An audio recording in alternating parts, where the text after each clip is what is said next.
We've got a lot to discuss in this episode of the MeidasTouch podcast. Donald Trump engaging in a massive escalation of this catastrophic war in Iran. Iran is responding, striking U.S. military bases in the region. The United States abandoning a lot of its military bases in the neighboring Arab nations to Iran, moving military equipment to Israel. Meanwhile, the Houthis, part of the axis of resistance with Iran, have been able to successfully and effectively close down the Bab el-Mandab Strait to Saudi Arabian tankers. 2 Saudi Arabian tankers were struck by the Houthis.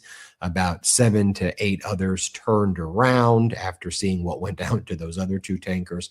The Strait of Hormuz still remains effectively shut down by Iran, despite CENTCOM claiming the contrary, that it's open and everybody's using it and things are amazing in the Strait of Hormuz. Donald Trump was in Dover, Delaware for the dignified transfer as 4 more service members who were killed in action returned. Donald Trump put words in their mouth, and one of the most disgraceful things I've ever seen, saying that they all said before they died they didn't want Iran to have a nuclear weapon. Donald Trump giving multiple deranged speeches recently. We'll talk a little bit about that, but now he's doing that thing where he calls up his different preferred reporters, saying how massive the escalation is going to be, trying to intimidate Iran by saying the attacks are going to be so devastating, so many bridges and power plants. Iran's going to be begging for a deal. If we bomb them more, they're going to be begging for a deal. We actually have top military officials who continue to leak to New York Times, Washington Post, CBS, Wall Street Journal, and others that the United States doesn't have the munitions. And that's pretty obvious if you see Iran being able to strike with impunity American bases in the region. Meanwhile, you have the price of oil surging, crude over $100 a barrel, and that could be $150 a barrel in the blink of an eye. Gas prices here at home are going up significantly. Inflation is surging. The 10-year, 20, 30-year Treasury yields going up significantly, worse than really at any time during Trump's term so far, including his liquidation day or liberation day, whatever the hell they call it. Meanwhile, Trump keeps putting tariffs on Canada and Brazil and other places, saying if we just put more tariffs on, that's going to make them want to do deals with us. They'll back down the more we tariff them. Iran will back down the more we bomb them. And the American people are the ones who are suffering. There have been a series of polls coming out, whether it's Washington Post, Politico, Pew, Fox, and others. I mean, Donald Trump's approval is the lowest in modern presidential history, worse than Nixon when Nixon resigned. Also, in terms of the war itself, record lows. There's never been a war less popular in the history of the United States than this right now. So in other words, we've got a lot to discuss. Brett and Jordy, good to see you both. A busy day in the news, and Trump inflicting catastrophic pain and suffering on the American people in the world. But Ben, maybe if he just keeps doing the same thing, but harder and over again, it will solve the issue. Of course, I'm being sarcastic. It's good to be here with you, Ben. Good to be here with you, Jordy. Great to be here with you, Midas Mighty. This is that reality deficit that we've talked about so much on the show right now, which is that Trump makes these major proclamations. He comes up with these massive lies, and ultimately, in some cases, he runs into a brick wall of reality, and you can't avoid that reality. COVID was one such instance, and now we're seeing that with the Iran war. Trump threatening all these escalations, Trump threatening more bombings, more attacks. Meanwhile, we see the data. We see that American munitions are running low. We're seeing that bases are being evacuated. You can't escape that reality, no matter how much you want to try. So what happens? Donald Trump, cornered like the rat that he is, his back against the wall, which of course makes him even more dangerous and more erratic, trying to do more crazy things. Then he starts doing all the tariffs again on all the countries, again, deploying strategies that have already failed and been rejected. We're going to get into all of that. But, first, we got to check in with the Jordy man. What's up, Jay? Brothers, Midas Mighty, it's great to be here. I don't want to take it on such a dark turn to start the show, especially as you tossed it to me in such a lovely cadence there, Brett. But the reality is, the longer this drags on, Donald Trump is going to get more and more of our troops killed. Like his incompetence is going to get more and more of our troops killed. And it should anger every single American that we are in this war of choice by Donald Trump without any clear reason as to why we are there. And he can't even come up with, every time you ask him, it's something different. We need to open the strait. We need the regime change. We need this. We can't get a clear answer as our men and women in the military are dying. So don't ever give me that BS crap again, that MAGA, that they love our troops. No, you don't. You don't love our troops. You can't defend what's happening right now and say you love our troops, because you don't. Ben, sorry, where we started. Well, look, go back to 2020. Donald Trump kills General Soleimani, general of Iran, IRGC, kills him in Iraq. Iran responds, hits an American military base nearby. The Trump regime covers up. They said no injuries, no injuries. We later learned that there were over 100 very serious traumatic brain injuries, which then in the 2024 campaign, Donald Trump said, nah, they were just very minor. These are 100 traumatic brain injuries took place after Iran targeted the U.S. in 2020 because Donald Trump killed Soleimani. I mean, remember that year, it began early January with Soleimani's being killed by Trump, and then COVID the next month. I mean, I remember that year very, very vividly, but Trump covered up the injuries to our service members over there. Then I want you to now fast forward a little bit, but rewind from the present to May of 2025, when Donald Trump surrendered to the Houthis in Yemen.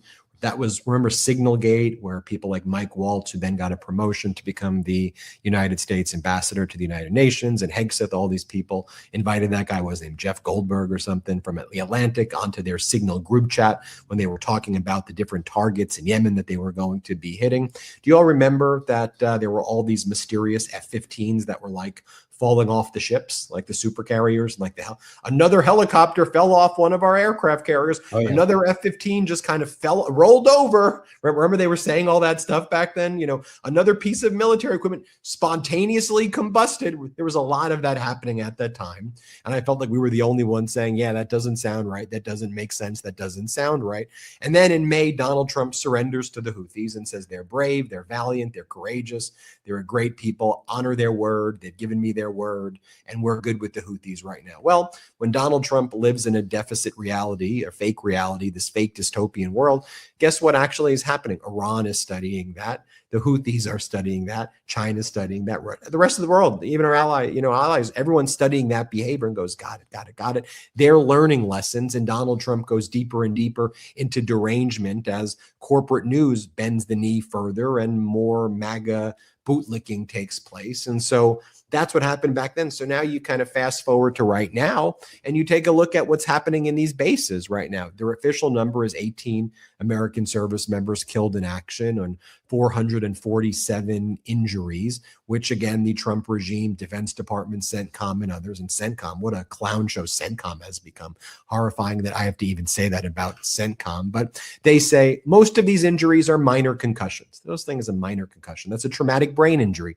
If a ballistic missile or Shahed drone is striking containerized barracks, it's not a minor concussion, okay? That's a TBI that could destroy our service members' lives for the rest of their lives. If anybody knows what a traumatic brain injury or has had a traumatic brain injury in their lives. I got a concussion. It's not fun. It's not a good situation. 10 medevac flights taken place in the past 10 days, 10 medevac flights in the region. 150 emergency medical personnel have been rushed to the Germany hospital facility right now as we speak. And then there are also troops that are being surged in the area. When I say containerized barracks, I just want people to know that our service members are basically living in the equivalent of like the back of a truck. Like they're containerized. They're like a container, and they live in these barracks that are kind of lined up like truck containers in a shipyard. And that's where they are. The American interceptors aren't working, or they're ineffectively working, or we're running out of munitions in these Arab nation bases. Israel has its Iron Dome, which now we're learning more and more. These Arab nations were basically serving as the first layer of the Iron Dome for Israel, which that's why Iran's picking off these Arab nation radar and early detection systems first. The U.S. is moving its planes to Israel. And meanwhile, you have our service members are basically sitting targets there. With all that happening, Donald Trump is holding a press conference today where he brags about 18 killed as though that's a good thing. Less than Vietnam, less than World War II. So we did 2 wars, Venezuela and Iran, and only 18 killed. So I don't get enough credit for that, basically, Trump said. Let's play that clip from earlier in the day. That's 18 in 2 wars, and 1 is too many, but it's 18, whereas in Vietnam we lost 200,000, we lost thousands and thousands in Afghanistan, we lost thousands in every war, the Korean War, thousands, and these wars all lasted for years. And we want to get it over with, and we want to do it right, but we have to do what we came to do, and that's we can't let these people, very violent people, we can't let them have what they want, which is nuclear weapons. It came. First off, it wasn't 200,000. It was still a lot of people who died in Vietnam. It was 58,000. But numbers actually matter, right? I mean, you can't say that we lost 200. You can't just make up a number. It's 58,220, I believe. You're the president of the United States. You have to be very specific. And then he gives nuclear material or nuclear capabilities to Saudi Arabia. Yesterday, that was the announcement. Saudi Arabia gets nuclear capabilities. And then today, he said, it's okay, though, because we're not going to allow them to enrich nuclear material. And Iran uses nuclear material also for non-military purposes. So it's just going to be like Iran's nuclear program for non-military purposes. And Saudi Arabia has to join the Abraham Accords and become an ally of Israel. Trump didn't say that yesterday, that Saudi Arabia would have to become an ally of Israel and join the Abraham Accords, but that was added today. And so I think this whole deal is corrupt to begin with and shouldn't happen. But from Saudi Arabia's perspective, what do you think? What do you think happened there? You think he got a call from like Bibi or somebody over there, and they were like, "You can't do that." Like, what the hell? Like, what's going on there? Like, I feel like something happened because Trump announced that. Because I think the subtext of all of this is that Trump has royally screwed over all of these other countries in the Middle East who would traditionally be our allies. So Trump is desperate to save face, right? Because Saudi Arabia is the country that gave billions of dollars to Jared Kushner. These are the countries that are giving Donald Trump private jets. These are the people who are like, "Listen, man, we did you a solid. And then you came to our region and you screwed us over and you made us the military targets. So what do you got for me? Because I'm going to pull all that stuff out. I ain't helping you anymore." And so then Donald Trump goes on his Truth Social app and he goes, "Okay, Saudi, take the nuclear. It's all you. It's all you." Then he probably gets a call from BB and probably like, Donald, let me, I see what you're doing there with Saudi Arabia. I see it. But let me give you a little bit of guidance right over there. They must join the Abraham Accords. Just add the Abraham Accords in there. Okay, baby. Okay, baby. Coming right up.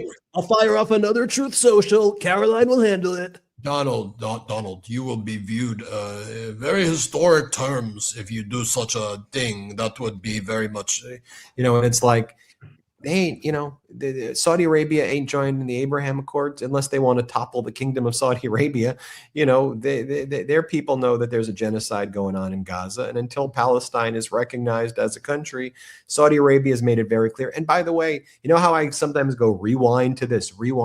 It's because Trump's deranged storylines repeat over and over and over again. Like, do you all remember that before the MOU was entered into about 3 months ago or so, what Donald Trump say when he was on the phone with Saudi Arabia and all these countries? He said, Saudi Arabia, well, I'm not why I'm doing the Bibi voice. He said Saudi Arabia and Pakistan and Turkey, that they need to join the Abraham Accords. And they were all like, no, we're not joining the Abraham Accords. And remember there was the reporting about like, that was that week that Donald Trump and the late Lindsey Graham and all of these people were like, they're going to join the Abraham. Like, they're not joining the Abraham Accords. Big deal. Big deal. They're going to do it. It's like, you're just making this up. They're not joining the Abraham Accords. Okay, stop saying, just stop. And in Donald Trump's social media post, he acknowledges that Iran uses it for non-military purposes. And so he seems to concede that the very basis of the war was fraudulent to begin with. And then he doesn't understand the way nuclear material works. He goes, but we will not allow them to enrich. And this is a major point because the issue regarding the first mediation in February, according to the Iranians and the mediator from Oman, is that the Trump people didn't even understand the way nuclear material works. Civilian nuclear non-military programs, you still enrich it. It's just down blended and diluted to non-weapons grade, which is a different type of percentage of the nuclear material. So you have to enrich to use it for non-weapons grade purposes. The issue is downblend. So at the mediation in February, what Iran was like is, look, we had all our nuclear people there. We gave you the formula for how we were going to downblend, which was in the JCPOA. We were going to have independent people watching, and you kept on saying, no, enriching is a form of weapons grade. And Iran's like, stop it. You're so stupid. That's not what it is. It's downblended, so it can't be used for weapons grade. And that's the thing. And Trump's post was non-enriched uranium. It's like, dude, you don't even know what you're talking about. So that's a fundamental issue, that we have somebody so dumb and ignorant around. This is what Trump says. There will be no enrichment of material. If you're going to give them for non-weapons grade, it's still going to be enriched. It's just the dumbest stuff imaginable in any event. Donald Trump then says at the presser, the Iran war is going better than anybody expected. This is as good as this is great, he says. Everything's amazing right now. Let's play it. Subjects. One is the Iran war. Well, again, we're doing very well, very, very well. I would say better than anybody expected could be done. We've knocked out their Navy, their Air Force. Oh, yeah, I'm sure that's happening. And then Donald Trump goes on to say that they really want to make a deal really badly. They really want to make a deal. Here, let's play it. We're doing very well against the Islamic Republic of Iran. We're doing extremely well. They would like to do something, but I say they're not ready yet. They need more of the same. They're not ready yet. They got some evil intentions. We cannot let them have a nuclear weapon. If we did all this setup. I'll toss it to you, Brett and Jordy. Wait, The Islamic Republic, dude, just be normal, man. What are you saying? Before we toss it to Brett, Ben, do you ever fall into your impressions like in your just regular life, like when you're ordering coffee at your Starbucks or your local coffee shop, wherever you go, or you just like fall into a BB? You're like, no. The reality is that the reality is that the material is so tough. And it's a coping mechanism sometimes for me to try to be able to articulate the level of devastation and destruction, but also make it accessible even to me, because the idea because I want to be serious though too, because the fact that you have genocidal maniacs like Netanyahu and Trump who have caused such devastation in the world, and how human beings like that can just excuse my language, just screw up the world for so many people, who just want to get by. It is so deeply painful. So it is a kind of a coping mechanism for how I try to grapple. So the answer is maybe. It sounds like you fall into it during your regular life. Brett, where are you going? I think the key thing is, though, like through all this, when you're dealing with such heavy topics, is you have to, retain your kind of joy. You have to retain because otherwise, like, this stuff's going to destroy you, right? It is very heavy stuff that you're dealing with every day. So I think people do need a little laugh and a little impression, no matter how bad they are, Ben. No offense. I'm just kidding. No, they're great impressions. They're great impressions. Everyone loves them. But yeah, and this is, to believe Donald Trump, you have to either be an idiot or a willful idiot or just, I don't know, have a very low self-esteem. I don't know. But Trump says one thing one day, one thing the next day. I don't know how these people who follow him just continue to go along with it. I mean, wasn't it just like 2 weeks ago?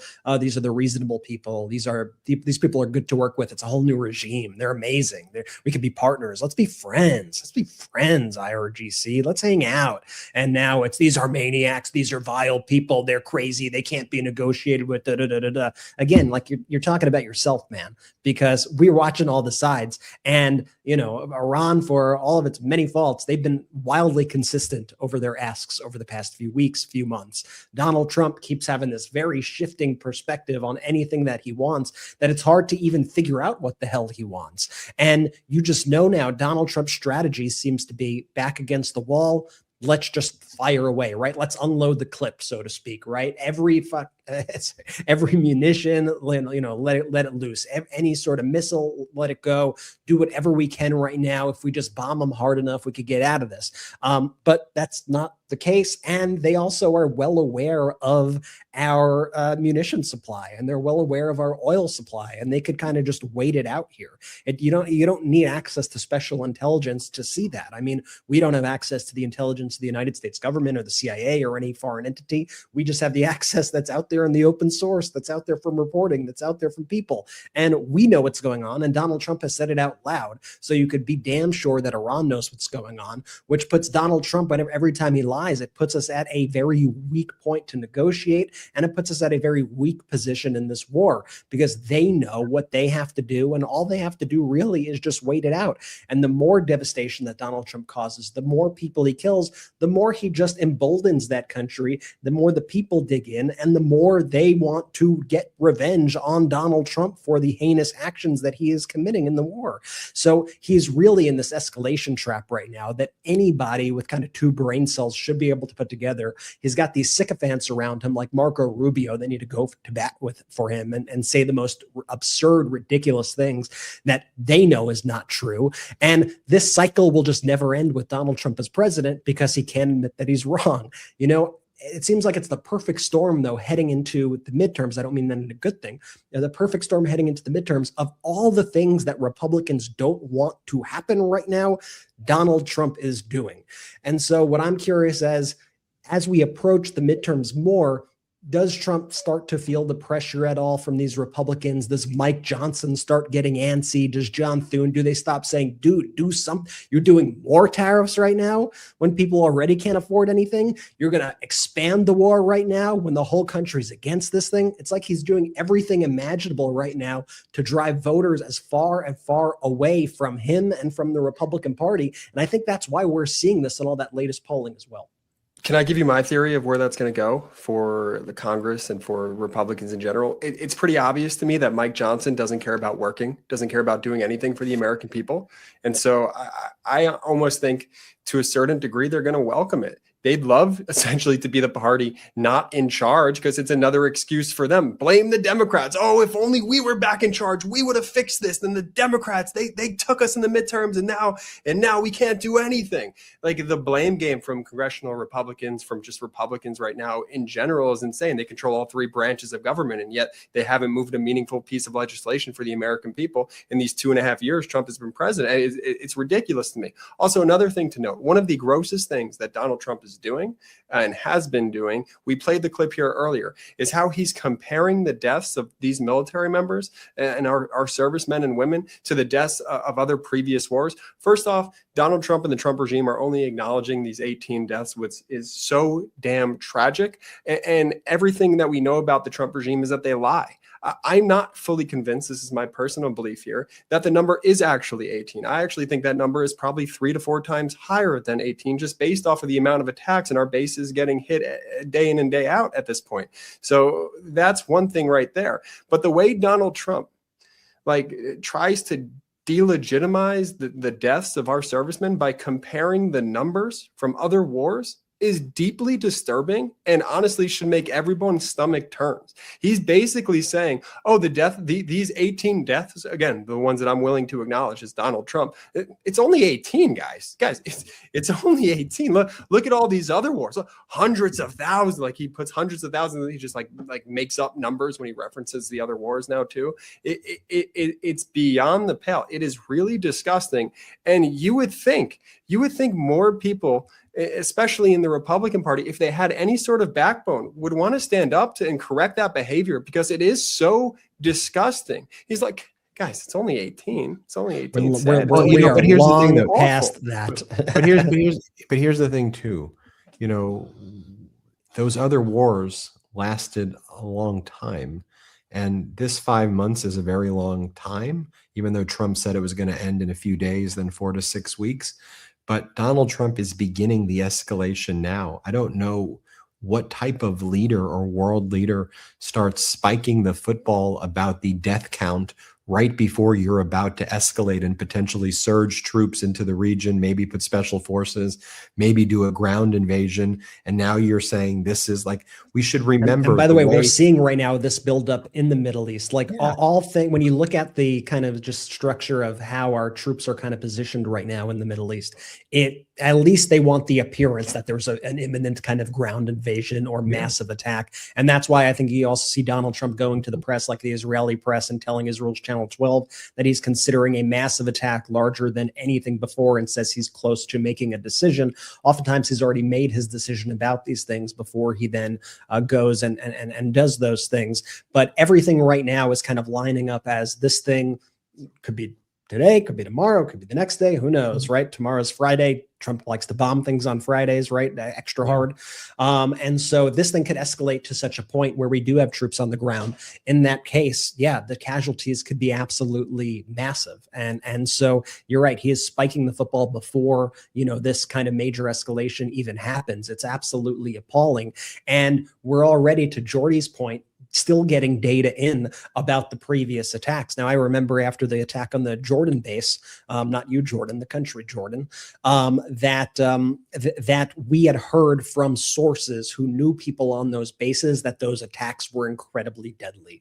We got reports from people who knew folks on the ground who said that the scenes were apocalyptic on those bases, the images that people saw and were reporting back. And so when we heard the initial reports, and CENTCOM was writing on X and things like that, saying nobody was injured, nobody was killed, everybody's okay. And then we were getting those reports from people who had a firsthand knowledge of what happened on that base. And then we were seeing the satellite imagery that showed the bases completely devastated, the barracks destroyed, the containers destroyed.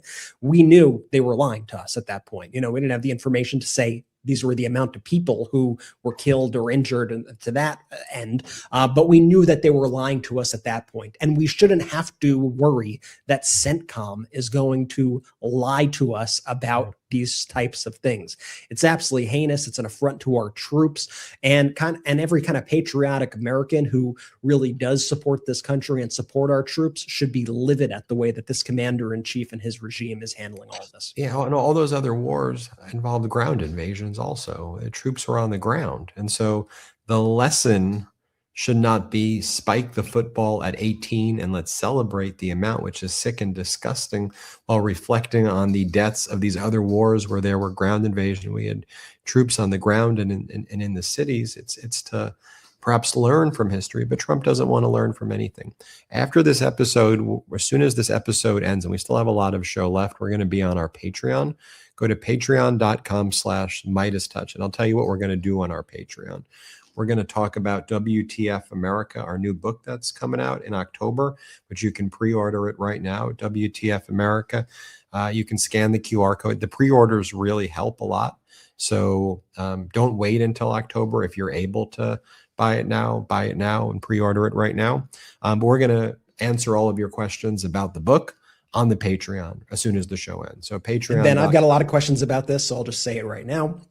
Yes, you could pre-order the audiobook. You could pre-order the ebook if you have like a Kindle or something like that. And there's a hardcover for pre-order, and multiple retailers at the link. And it's also available in all of North America for those wondering. And we're looking into the other internationals. We've got a lot of requests for the other internationals. That'll probably be closer to release date, but we're on it. We're on the case. Don't worry. And thank you to everybody who's pre-ordered already. Let's take our first quick break. Actually, give me 1 second. Let's just talk a little bit more about this for 1 All right, second. let's not take our first quick break of the show. Let's chat more about. You mentioned Marco Rubio, Brett. Why don't I show you though what Rubio had to say, because you mentioned how Rubio was being kind of clownish. Rubio was whining about the Lego videos and talking about how Iran makes mean Lego videos about the United States, and he's upset about a meme. Rubio is it's more than a meme. It's a Lego. It's musical Lego videos, to be fair. And Rubio's at the ASEAN conference, the South Asian conference, where the U.S. is participating on the sidelines. He's met with Wang Yi of China. Course, didn't answer the question about what Donald Trump did a national address about. So did you ask Wang Yi? Do we have this clip too, Brett, where it's like, did you ask Wang Yi of China, the foreign minister, about Donald Trump saying that China interfered with the 2020 election. Seems like a question that might want to come up if the president of the United States does, I don't know, an entire national address. So Rubio, surely when you were there with China, you said, hey, we should talk about this, right? Did it even come up? Was it a topic? Here, let's play this clip. Talked a lot about that. Was there disagreement on election interference? We didn't discuss that topic. All right. We'll talk about the leg when we come back from our first quick break of the show. This episode is sponsored by Roe. When it comes to GLP-1s, most people don't actually know what their lowest cost could be. They just assume that it's expensive. Roe helps eligible patients figure that out by checking coverage for free and showing cash pay options, helping people access FDA-approved GLP-1 treatment at the lowest cost available to them. Roe wants to help people lose weight. That's why they have the lowest cost options out there, whether you're paying with insurance or cash.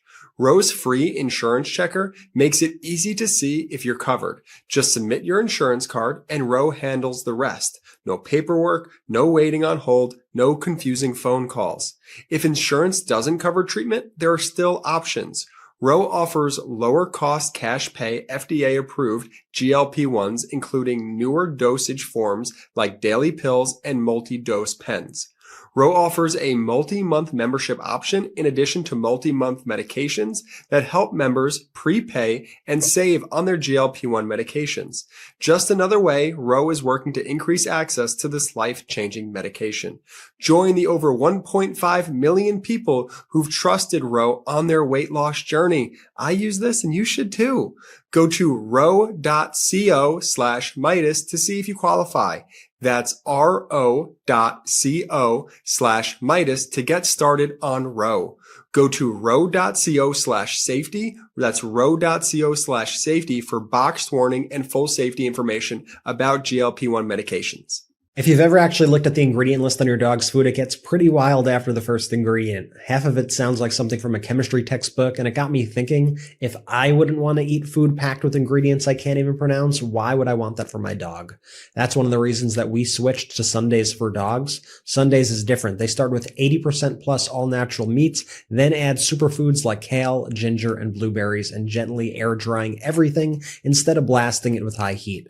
It doesn't even look or smell like typical dog food. It looks like high quality human grade jerky. No fillers, no nutritional blends, no chemicals, just simple, complete nutrition. It was founded by Dr. Tori Waxman, who created Sundays to meet her standards as both a veterinarian and a dog parent. And Mochi, my dog, absolutely loves it. Mealtime has become something she actually gets excited about, and I've noticed that she has more energy, her coat looks great, and I just feel better knowing that I'm feeding her real quality food. The other thing I love is, well, how easy it is. There's no fridge, no freezer, no prep, and no mess. You get the quality of a home-cooked meal with the scoop and serve convenience of kibble. It's really what dog food should have been all along. Over 100,000 dogs are already eating Sundays, and it's easy to see why. Make the switch to Sundays. Go right now to sundaysfordogs.com/Meidas50 and get 50% off your first order, or you can use code Meidas50 at checkout. That's 50% off your first order at sundaysfordogs.com/Meidas50. sundaysfordogs.com/Meidas50, or use code Meidas50 at checkout. That's MEIDAS50. Let's go. Shout out to our sponsors. Links in description, both YouTube and the audio. Use the links, use the codes. If there's an exit survey, let them know we sent you. It's very helpful. Benji, where to next, big bro? What I teased before the break, Marco Rubio, our horrific Secretary of State, talking about stupid Iranian Lego videos. This is what Secretary of State Rubio was saying at a major international conference. Let's play it. Because the price they're paying is very high, despite their tough talk and their flowery language and their stupid Lego videos they put out. I've never seen them, but they put these things out on social media. Despite all that bravado, they are suffering tremendously, and they're going to suffer more until they come to their senses. They're not there yet, unfortunately. Which countries came to you? Oh, I can't tell you who told me. You know, the worst liar ever. He's of course seen them. He's seen them. He's never 100 seen. times. He probably He's watches never them seen every them. night Okay. before bed. Okay. Also, though, the language, though, you know, with Donald Trump, we're going to open the gates of hell, and he's posting memes of himself with that stupid face of his, you know, it's the face of like that, open the gates of hell. And then you have Rubio saying, we're going to make them suffer until they do a deal. I mean, if you look at the language of even how these American leaders speak, they speak like terrorists. Everything that we've said that the bad guys speak like and behave is exactly how the Trump regime sounds and talks. And what you what you do is you galvanize populations and resistance against you also. Yeah, it doesn't require a lot of editing, right? All they have to do is play that clip of Marco Rubio to their citizens and say, look what they're saying about you, right? All they have to do is show a Donald Trump Truth Social post that says, we want to annihilate your civilization. And what do you think the Iranian people are going to think? They're going to think, well, screw this guy. This guy's an evil monster, evil genocidal monster. We need to get together and we need to fight this evil. This stuff doesn't happen in a vacuum. And I feel like, when the Western media speaks about these issues and speaks about countries like Iran, it's often as if they aren't even the same species like the people. It's like a National Geographic kind of analysis of, but these are human beings we're talking about, and they're not making their decisions. They're not taking actions just based on randomness. Like there's a reason for it, and the stuff that Rubio is doing, and he's a Secretary of State who should be engaged in diplomacy. The stuff that Donald Trump is doing. It's only having the opposite effect of what you actually want to do. And if you're trying to actually approach a party, as Ben knows in litigation from his attorney days, in good faith to actually do a deal, you want to do a deal. You don't threaten to kill the other person. You try to find areas of agreement. You try to come together. You try to beat out an agreement. By the way they did with the MOU, which was a very bad deal for the United States. But as we said at the time, I thought it was good in general that we were signing an MOU so that we could hopefully get the hell out of this war. But Donald Trump doesn't want to do deals. He wants to string the other party along so that he could continue to escalate and he could be in this just quagmire forever. And, just going back quickly to that other Rubio clip too we played before break, how stupid do you gotta feel if you're, I guess they don't have this level of self-reflection, but if you're one of the people who Donald Trump holds this big press conference and he says, China has been hacking our elections. And they're like, Marco, you gonna do anything? You bring it up with the Chinese when you were in the room with them? He's like, nah. Why would I do that? Donald, you gonna do anything about China? There's pretty serious accusations. Nah, that was them then. We do it too. Who cares? You held a primetime press conference. What do you mean, who cares? How do you go to bat for somebody who behaves in this way? It's pretty evident to me that Marco Rubio suffers from some sort of Pinocchio of the ears, where every time he shills for Donald Trump, his ears get a little bit bigger. He really a little bit bigger. Marco Rubio, Ben loves when I talk about Marco's ears. Marco Rubio, I did that real serious. You know where I was going with that. But Marco Rubio, what a disappointment this guy was. What a disappointment this guy has been. And I didn't expect much out of him at all. But I do think at large, if there was one person put in a position like Marco had been put in, that I don't know, people could maybe try to lie to themselves, convince themselves, all right, he's a real person. He'll try and do the right thing. Nope. Total shill. Total absolute shill and clown. And that writing has been on the wall for Marco for a very long time now. It was interesting. I often bring this up. We were speaking to I forget who, but someone that was deep ties to the Republican Party who then came over and now is a pro-democracy person.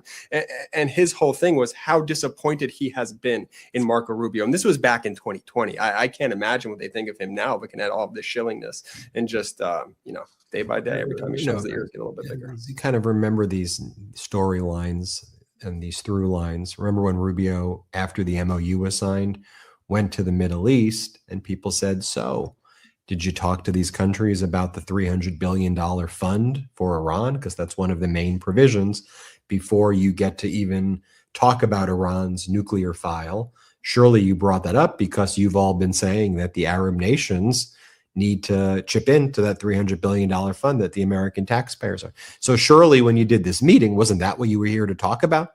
No, we didn't talk about that at all. And it was Pinocchio of the ears right there, Jordy. It's a good. I don't remember his ears ever. It's a good assessment. Look, his ears are definitely growing several centimeters. Wasn't there a character on All That Wasn't there a character on all that? There was a lot of things on all that I think need deep reflection. Maybe you haven't aged as well. and Okay, well, explain. maybe we'll just leave it there. No, I mean, I've seen all that. You're referring to Earboy. And Earboy. his yeah, Earboy. is His great. Earboy. Bring up His a photo, ear- Brett. There was randomly Ross Perot. There was Pizza Face. Yeah, Ross There's a lot Perot of- was quite the choice for Ross a kid Perot, show. What there was about Pizza- what about there was Repairman? There was a lot in that show. I was having a conversation about Earboy. This is the so other day. millennial coded right Yeah, now. I was having a conversation about Earboy the other day, and I wanted to show. I was just having a casual conversation about Earboy the other day. Well, was it in the context of Rubio? No, it was in it was in the context of shows that I watched growing up.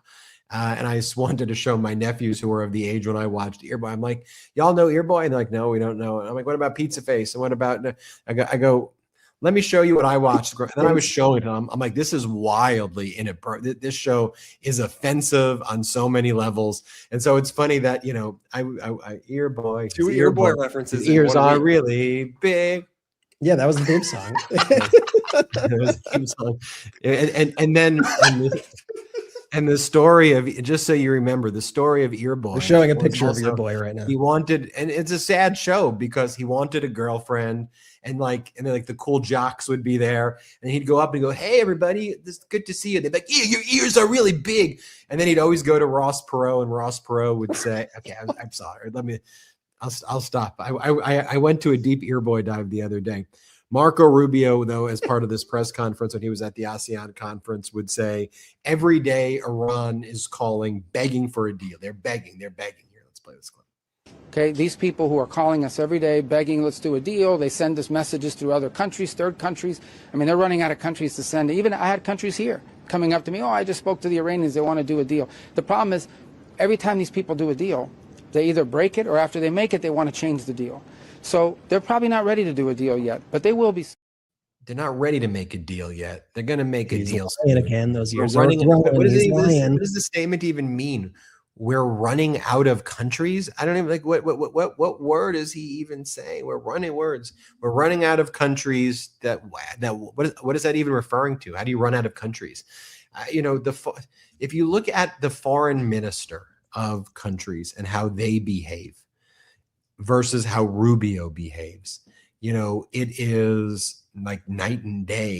He doesn't even understand. I think he wants to be he behaves like he's the defense secretary and talks about, all these, but who's also been very silent lately as well? JD Vance. Like we haven't heard anything from JD has gone notably silent. Well, that was his MOU. But let me say this about JD, because I think he's shapeshifter. I think he's a weird dude. I think he's a bad guy. I think he's a horrible human. And, you could potentially say his wife did give birth soon. So perhaps, that there's an aspect of that. Although I believe they mocked Pete Buttigieg and other people, for taking any time off to be with kids. But setting that aside for a moment, all of my criticism about JD Vance, notice, I did not criticize him on the MOU, because I often get asked, well, do you want to see anything? You can never say anything nice about anybody there. I guess not true. If they cured cancer, you would be against it. No. The problem is that they're pro-cancer and they're cut cancer research. So if they cured cancer, I would say they cured cancer. That's great. We can reflect on the fact that this war has been catastrophic and unlawful and caused grievous harm. But we can also say the MOU of all the bad solutions was the best one that exists. It was the right decision. If it was fully implemented, if we complied with it, Iran won the war. They get the Strait of Hormuz. They administer it. There is probably a way, if the U.S. wanted to open up the southern route by Oman, to do it in a way where the U.S. could have said, hey, you're administering it. We want this route. Let's work out a solution over the next 60 days to do that. But that's not what the U.S. did. The U.S. immediately, from not having access to the Strait of Hormuz, tried to use the absence of any contractual language in the MOU. There's something that banned the U.S., but it said Iran is the administrator. So Trump, the way he's always dealt with agreements, which is just to break them, goes, aha, it doesn't say that we can then administer it too. It just says Iran administers it, but there's nothing that says we can't do it also in the southern route. And Iran's like, well, it says we're the administrator. that not you are the administrator also. So coordinate the rest, because it says everything, but anyway, I can go on the MOU breach by Trump for forever. But my point is that of all the bad solutions, the MOU was actually the right solution for the time. And I was supportive of the MOU. And I complimented, not to say, oh, great work, you're the arsonist putting out your own fire, you deserve like lots of applause. But when J.D. Vance was in Switzerland, and it was obvious that Kushner and Witkoff, in my opinion, were just proxies of Netanyahu there, and were there for their own self-interest and were the worst people possible. I'm like, J.D. Vance, he's got a laptop. He looked like me when I was a second-year associate working at a law firm. He's like typing things. I'm like, he's the vice president of the United States. It's weird to see him with a laptop on his lap, just given the structure of the United States. But I'm glad the guys, I was like, the guy's working. I like, of all the bad solutions, I like that he's at least trying to. Not going to knock him for working. What'd you say? I said, not going to knock the guy for working. Not going to work. It's weird that I was like, that looks like me, as a first year law associate. I've got like a partner by my left. I've got like the people not doing the work, Jared Kushner and Witkoff, like it's like the day before the papers due, beating out. I'm sitting there with my laptop typing away the settlement agreement. I've got mediator Tony Piazza on my left. They've got the. I had like very vivid memories of like my litigation days. Is that a real person? Tony Piazza. Memories are trauma. Yeah. Tony Piazza was, so I would do lots of mediations in front of Tony Piazza. He was the king of mediations. And honestly, a lot of my knowledge of mediations he's the guy who mediated the Winkle brothers, Facebook. He's like known as the godfather of all mediations in the United States. And early on, I was lucky to do dozens of mediations with this guy who's been a mentor to me. And so anyway, that's my Tony Piazza. I wasn't sure if you're talking about like Pizza Face. No, that's why the show is awfully offensive. And then Pizza Face and Ear Boy walk around, and then they get made fun of, and because of the way they. And that's the joke, by the way. The joke is that they're ugly and that they have Pizza ugly. Face and Ear Boy, and then the people. Can I just say? Can I, in defense of this, like of no all the defense, things that have the show, you aged can't badly, defend the show. It's indefensible. It is indefensible. It's horrible. There are more offenses from the shows that there's we always watched more growing up. offenses From the shows that we watched growing up. I'm not going to go into it. But I'm saying right, when I was looking at hashtag cancel Jordy. All right, let's take our last quick break. Okay, reminder. WTF? What the F are we even talking about right now? WTF America. I regret to inform you there's no Ear Boy or Pizza Boy talk in the WTF America, but there's a lot of other really great stuff in the book. Okay, I really, believe really the QR code's over there. But if you are going to get the book, pre-order now. It helps with our planning and what we need to do. Pre-order the book now if you can. Pre-order multiple copies if you want to. It's dedicated to the Meidas Mighty. We poured our heart and souls. It's one of the reasons why we haven't been able to do all that much Patreon, but I've just been nonstop working on this thing. So patreon.com/MeidasTouch. We'll see you there after the show. We've got one more segment left. I promise you we won't talk about Ear Boy, Pizza Face, or any. I'm not a party. I'm not a party to this memorandum of understanding. I cannot promise that we will talk or not talk about Pizza Boy and Ear Boy. All right. Last quick break of the show. We'll be right back. You know what's easier than fixing a problem? Not having the problem in the first place. Your liver is one of those organs that you don't think about until you have to. Supporting it daily is one of those small things that can make a huge difference in how you feel overall, and that's where Dose comes in. Dose for your liver is a clinically backed liver health supplement. This isn't just another capsule or powder. Dose is a liquid supplement. It's taken in a daily 2-ounce shot, and it tastes like fresh squeezed orange juice. Here's why it matters. Your liver is your body's filter. It processes everything you consume and handles over 500 plus daily functions. Energy production, digestion, fat metabolism, vitamin storage. When your liver is overworked, you feel it. Dose helps cleanse the liver of unwanted stressors that may be slowing your liver down, and it promotes daily liver function so that your liver can do its job. 0 sugar, 0 junk, 0 calories. And when you take Dose Daily, you're going to reduce sluggishness, get rid of those midday crashes, support your metabolism, and even aid your daily digestion. Plus, this is the real deal. There are 2 double-blind placebo-controlled studies showing Dose's positive impact on liver enzyme levels. Are you ready to give your liver the support it deserves? Head to dosedaily.co/Meidas or enter Meidas to get 35% off your first subscription. Your body does so much for you. Let's do something for it. That's dosedaily.co/Meidas, MEIDAS, for 35% off your first month subscription. If a genie gave me 3 wishes, I would use all of my wishes to wish for my cat to live forever. But since genies don't exist, as far as I know, I feed my cat Smalls. Smalls is fresh, human-grade cat food that does so much more than just feed your cat. It helps them live a full, healthy life. Most cat food out there, it's made with like these meat products and cheap fillers and artificial ingredients, basically stuff that isn't great for your cat. Big pet food does this because it's cheaper to make. But what they save on cost, your cat pays for with their health. Smalls is different. Their fresh recipes are made with at least 80% animal protein, and they're gently cooked to retain all their nutrients and flavor.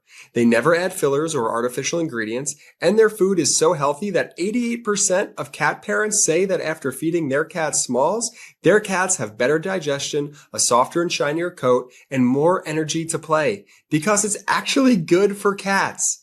Your cat's health and longevity starts with what they eat. Try Smalls and get 60% off your cat's first order, plus free shipping and free treats for life when you go to smalls.com/Meidas. One last time, that's 60% off your first order plus free shipping and free treats for life when you head to smalls.com/Meidas. Let's go. Shout out to our sponsors. Links in description of both the YouTube and the audio. Use the links, use the codes. If there's an exit survey, let them know we sent you. Benji, where to next? Did you ever feel like something is moving fast forward and in slow motion at both the same time? That's how I feel this escalation and this catastrophic war that Donald Trump is doing in Iran is going. Slow motion in the sense that it just feels each move so obviously moving in the direction, so easy to pinpoint the escalation trap, the lies, the mistakes, the fatal errors that are happening that are leading our country into perhaps one of the most catastrophic moments, if not the most catastrophic moment in our nation's history.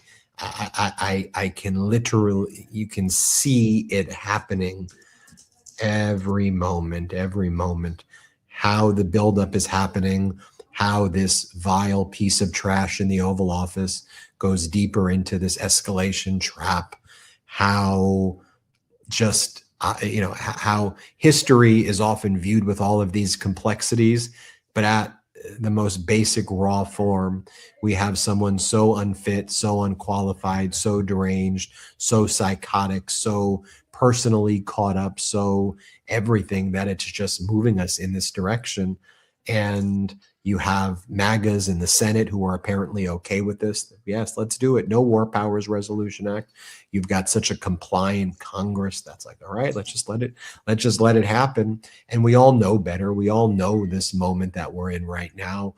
We know where this is going, but we move closer and closer. And I say we fast forward because it's also happening at this speed where all of a sudden you're right there. And here we are making this recording where it appears that right now and any moment there's going to be this escalation. It's like we went from MOU mode to Fox doing its Iraq 2003 coverage, but on steroids, talking about we're going to pinpoint, they got their generals on doing the strategy. We're going to knock out this facility and this facility and this facility and this facility and that facility.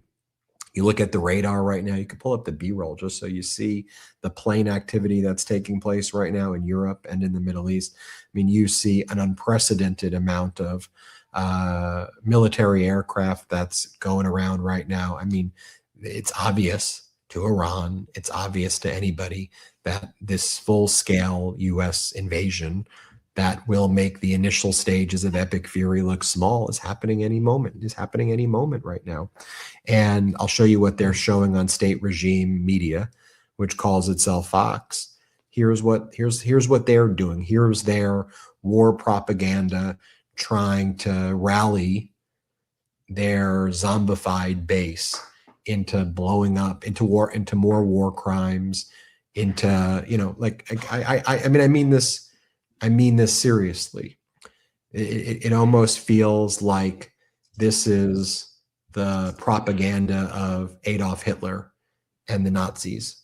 And, you know, like right before they were going to go into Poland, or right before they were going to, you know, go into France, and, you know, right before, you know, that they would, you know, that, you know, it would be a version in the, you know, in the 1940 version of it, you know, it would be like, and then here we're going to, it's always that weird voice, right? That they did back then. I forget what that voice is, you know, called, with the inflections, but like, to me, this is a variation of that, with the regime media out there. So here we're going to go here. We're going to go here. You know, this is it. Let me show you. Let's play it. All right, so let's take a look at the power plants and places that we might be able to hit.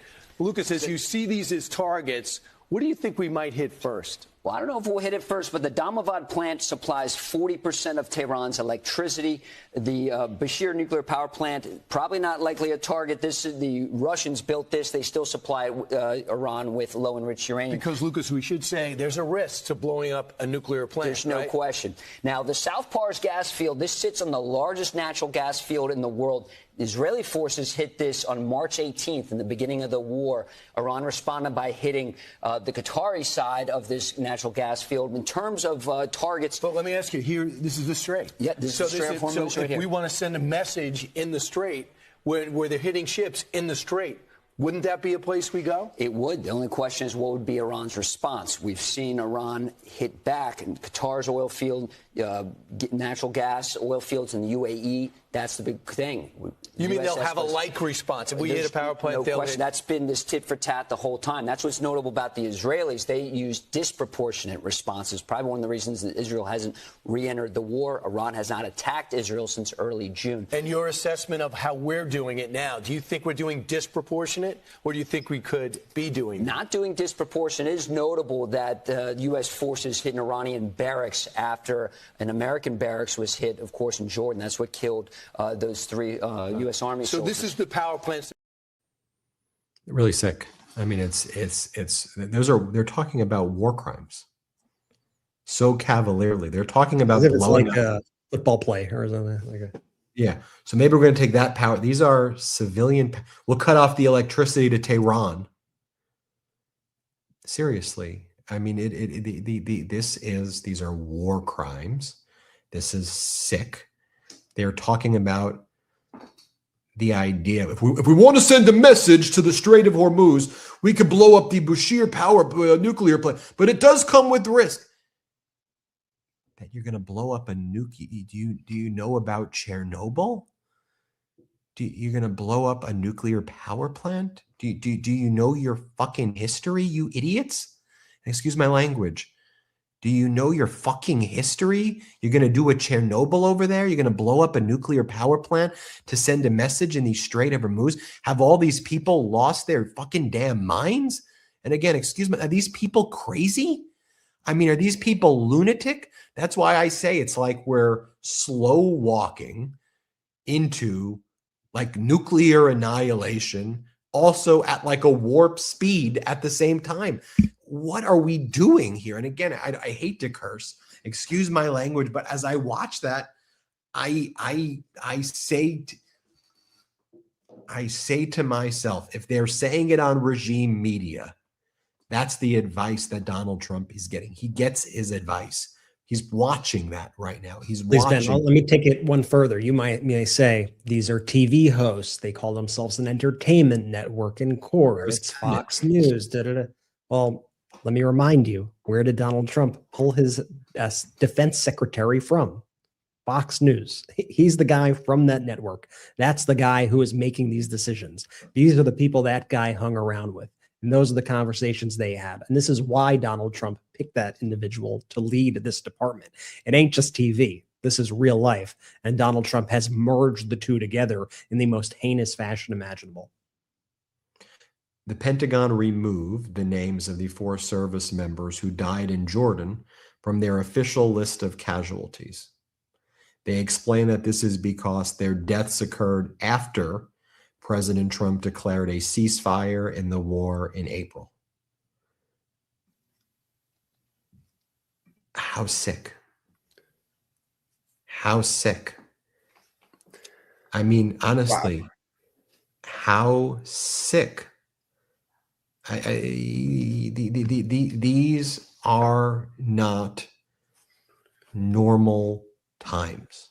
So he's now saying, Ben, just to be clear, it's not 18, it's 14. That's what we're acknowledging here as the Trump regime. But then think about this, Jordy, to your point. What about do they count special forces? Exactly. I mean, I think the issue is because service members have families back at home, it's not easy to fully cover up all of these casualties, when you have family at home, right?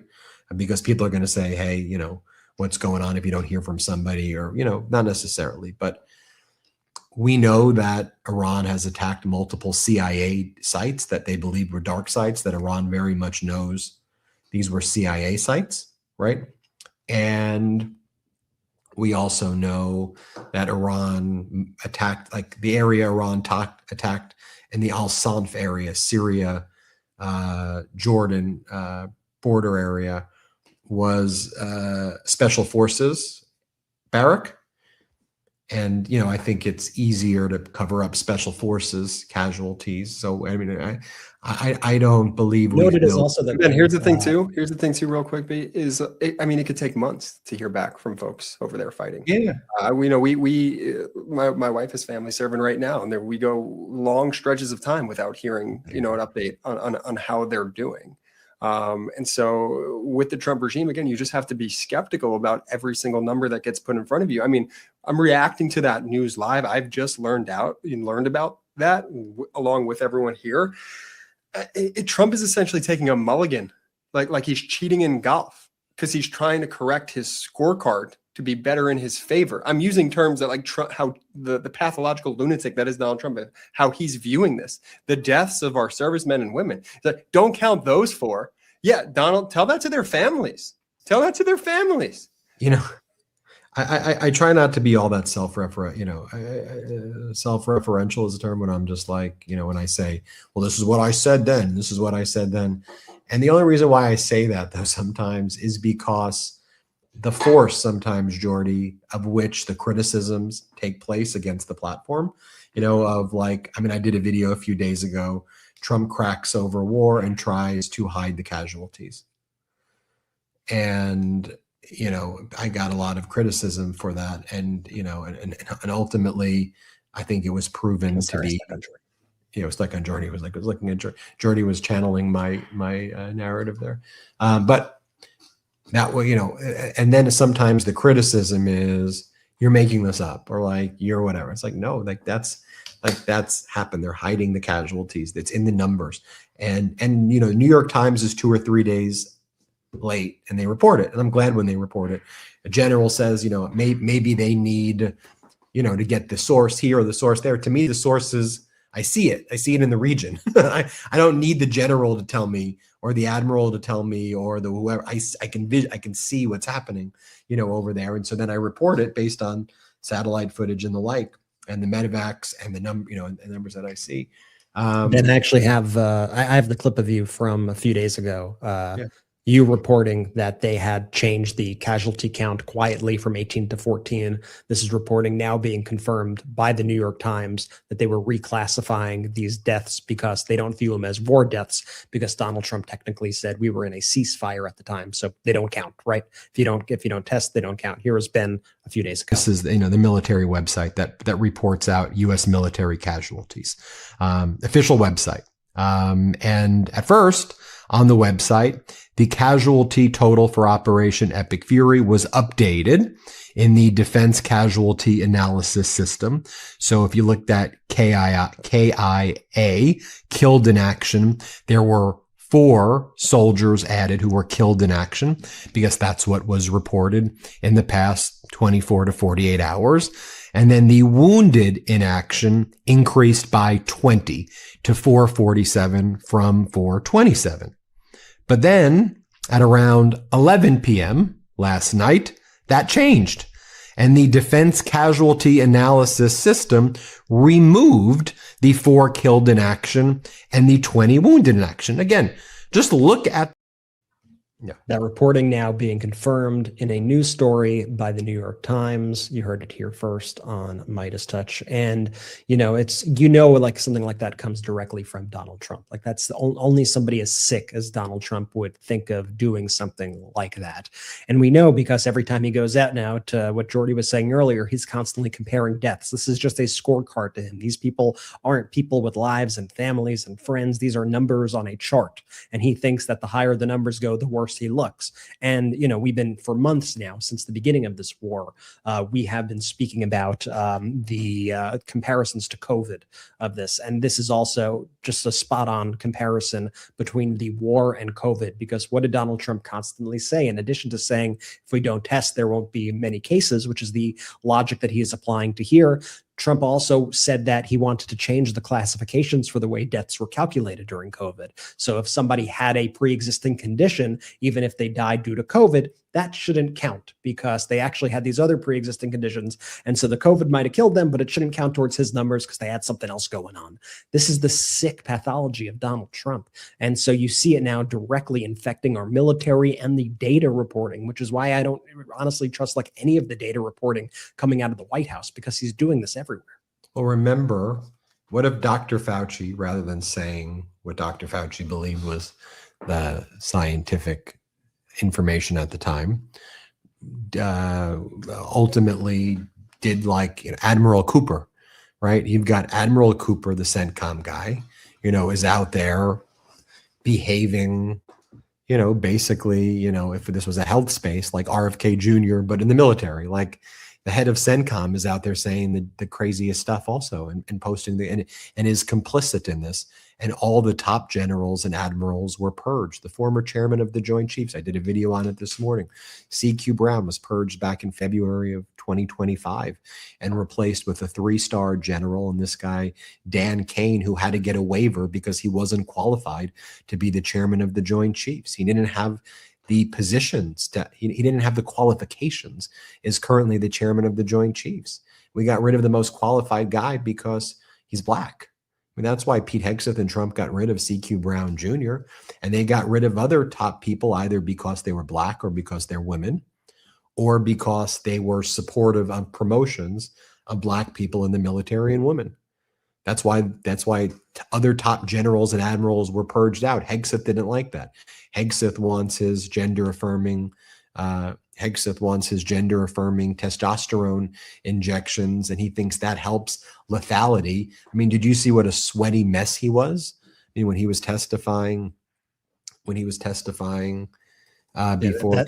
That did not go well for him at all. I mean, by the way, he was so unsure of himself, and they used all of his words against him, right? All the things that he's been saying throughout the entire war, because all of a sudden you have to answer questions under oath, and you were saying the war was over 3 months ago, and now you got to explain, okay, why not? And he tries to be competitive, but you could even see during that moment, it was like he was like in his like shell. It was like he was actually didn't quite know what to say because he didn't want to perjure himself, yet he still wanted to try to put on this macho persona. And I got to give it up to the Democrats in that hearing. I thought they did a great job questioning him, of grilling him, of ensuring that they're getting the information or at least having him confront the reality of the situation. I thought they did a really effective job during that hearing. I agree. Look, covered a lot. I want to go and do the Patreon, talk about the book a little bit over there. I want to thank everybody for watching. Obviously, we'll continue to give you the breaking news as it develops throughout the day. We're really grateful for you. Hang in there. We're going to keep on fighting with you, for you, together. And in WTF America, It's dedicated to the Meidas community. And the North Star of this book is you. And one of the big conclusions we make in the book is that authentic communities that form can become the difference maker. And we talk about how this is a generational project also. We have to respond day to day, but we also have to think generational. Fox was basically created with the Roger Ailes memorandum and manifesto in the 1970s, and it didn't come out of nowhere. It's kind of what I was saying before, how things could happen in slow motion and fast all at once. And so we're 6 years since MeidasTouch was created, as compared to almost 60 years since this idea Fox became right-wing radio, which became Fox, which, you now see there is encouraging nuclear annihilation of the planet. Basically, I don't know how else to describe what it is that we just saw right there. I want to give a shout out to all the hard-working team members, which is everybody who works at the MeidasTouch Network for their great work. And I want to thank all of you. Even watching this, I know it's enjoyable to spend time together, but I know sticking with this information, it's heavy, it's hard, It's heavy. but it's life. And shout out to all the mods who work on the live chat here and do such an incredible job at moderating the live chat. We love you, mods, and everybody watching. All right, pre-order WTF American now. If you want to ask us questions about what to expect in the book, we'll see you at the Patreon. If you're thinking about, should I pre-order it or should I wait until October, do the pre-order now. Click the QR code. It helps a lot for us to focus on how we better promote, or promote more, or promote less, or promote here or promote there, when we can see what the pre-orders look like. So pre-order it And right what now. cities we may go to in the future if we have to do some events. Perhaps, It does help give us the data too of where the books are being purchased. Okay. Thanks everybody for watching. We appreciate you. We'll see you soon. Patreon.com/MeidasTouch. Oh, I'm so excited to talk to everybody. This is going to be fun. We're going to join that. Jordy, take it away. Shout out to the Meidas Mighty. Standing strong against the fascists. We sing our song. We will get it right whenever. Want to stay plugged in? Become a subscriber to our Substack at MeidasPlus.com. You'll get daily recaps from Ron Filipkowski, ad-free episodes of our podcast, and more exclusive content only available at MeidasPlus.com.